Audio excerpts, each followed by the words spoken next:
Meron tayong pinagdadaanan ngayon, huwag kayong mag-alala ha. Dadamihan ko ang tawag ngayon at sa pagdami, dadagdagan natin. Alam mo natin na ngayon may pinagdadaanan tayo. Ano ba yan? Katulad mamaya ho. Ngayon, ngayong araw na to, makinig tayong mabuti. Ito'y paalala lamang po. Meron na po tayong curfew. Magmula alas 10 po ng gabi mamaya hanggang alas 5 ng umaga.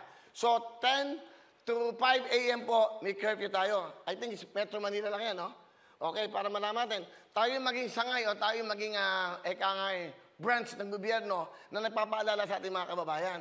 Para ho sa atin ito, makinig tayo. Kita nyo, dumadami na ho yung cases natin.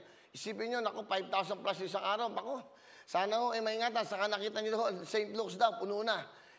Global at dito po sa Quezon City, halos lahat ng mga hospitals ay puno na po ng mga pasyente. Ingatan po tayo, naka-recover na tayo dati. Hindi na nga umabot ng 1,000 sa araw eh. Ito na naman. Alam nyo bakit? Ganun talaga. Mahirap. Magsakripisyo muna tayo. Tiis muna tayo. Tiis. May pinagdadaanan po. Hindi lang po sa Pilipinas. Buong mundo po ang nagsasakripisyo ngayon.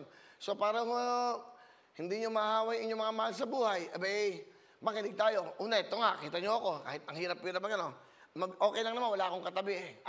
So ito, face mask ka na.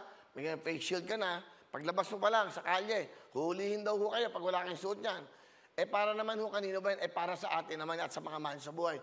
Isipin nyo, galing kayong labas, hindi kayo nag-face mask, hindi kayo nag-face shield. Pag uwi mo, meron kang bunsong anak, yung asawa mo, anak mo, hindi ba? Nag-aaral yung anak mo, nangangarap para sa iyo. Tapos hahawahan mo. Paano nang kinabukasan ng pamilya mo? Yun ang ilagay nyo sa isip nyo. Alam mo ano solusyon dito? Makinig. Huwag matigas ang ulo. Disiplinahin yung sarili niyo. Yun lang. Diyan lang kayo. Babalik pa. Wawawin! Hello mga kapuso! Ako po si Ipon. Minabati ko unang-una dyan mga kaipo natin, mga kaskwami ko dyan. Nagustuhan nyo ba ang video na to?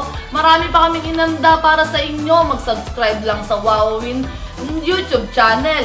Tsaka, don't forget to hit the, the bell button para lagi kang updated. Yun lang!